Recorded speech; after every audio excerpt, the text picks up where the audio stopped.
This is a photo of Lieutenant Colonel Lewis Chase. He was identified as the base UFO officer by the Air Force during this period. He would have been responsible for working with the Condon investigation.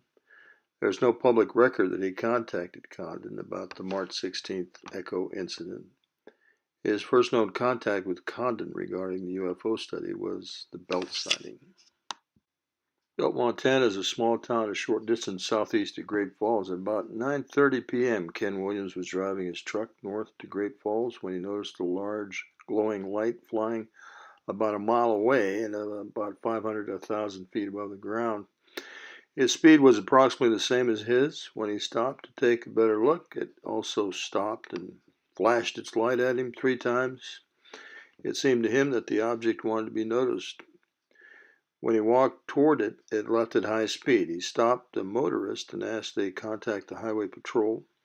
A patrolman, Bud Nader, soon arrived, and then the object had returned. This time it was seen by both of them, landing in a ravine called Frenchman Coulee. Williams had seen the object up close and wrote that it was dome-shaped and about 20 feet in diameter. The Air Force was also notified, and Colonel Chase was on the scene at about 11 p.m. By then, it appeared that the object had departed. However, broken tree branches were found in the area.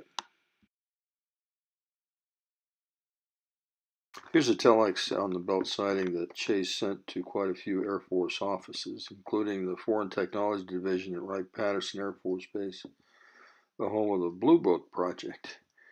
Note that he reports there are numerous reports of the object by agencies at Malmstrom. Chase also sent a separate report of the Belt sighting to Condon about a week later. Nowhere in that report is there a mention of any impact on the missile sites on that night by UFOs. In fact, that impact of UFOs was well known by many base personnel. Here's the testimony of Robert Jamison, who was called into work on the Oscar flight shutdown on the night of the Belt sighting. Jamison. Between January 1965 and October of 1967, I was stationed at Malmstrom Air Force Base as a combat missile targeting team commander. Our main job was to point the missiles in the right direction. Also, we may be dispatched from time to time to a restart. In case any missile goes off alert, we have to restart it and verify the targeting data. In March 1967, I was on alert for dispatch.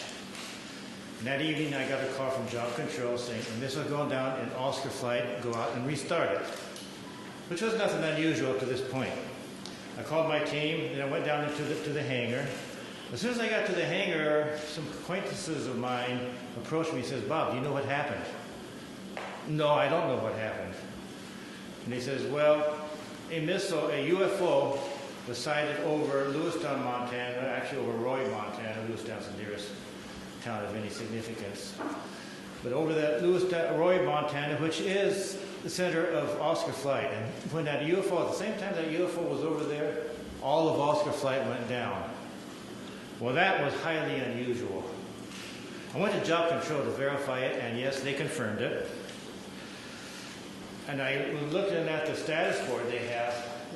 They have a map of the whole wing. I noticed everything was green. All the lights, they have lights for missile sites. All the lights were green except one corner, in the upper right-hand corner, was all red. All of Oscar flight was down. I mentioned to them that doesn't happen.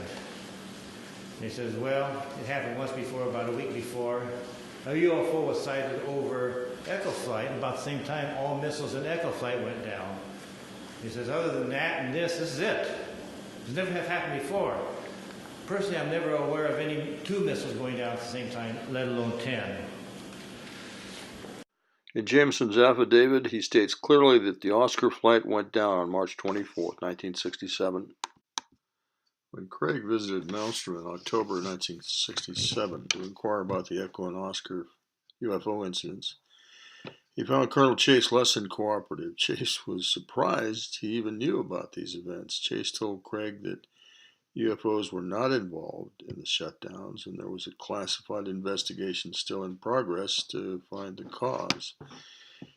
And if he wanted to access the report of their investigation, he would have to go through the Air Force project coordinator in Washington, D.C. Since Robert Lowe, Condon's deputy, was the only one on the team that had clearance to receive classified information, Lowe would have to make the formal request himself. Craig, as he states in his own account, simply accepted Chase's explanation and turned around and left Malmstrom without further investigation of the Echo and Oscar incidents. When Craig approached Lowe about reviewing this classified report, Lowe told him that he checked with Washington and they told him it would probably be too highly classified for them to review. And then they gave him an alternate explanation for the Echo shutdown, such as nuclear testing. When in June of 1967 there was a meeting of the Air Force UFO officers with the Condon team, it became evident to Chase that the results of their investigation had been predetermined. Here's a record of his notes of that meeting. So, although the university study has approximately 8 months to run, and barring any dramatic events, the conclusions in the initial formal report will most likely read as follows. There is no evidence to support a hypothesis that extraterrestrials have visited the Earth.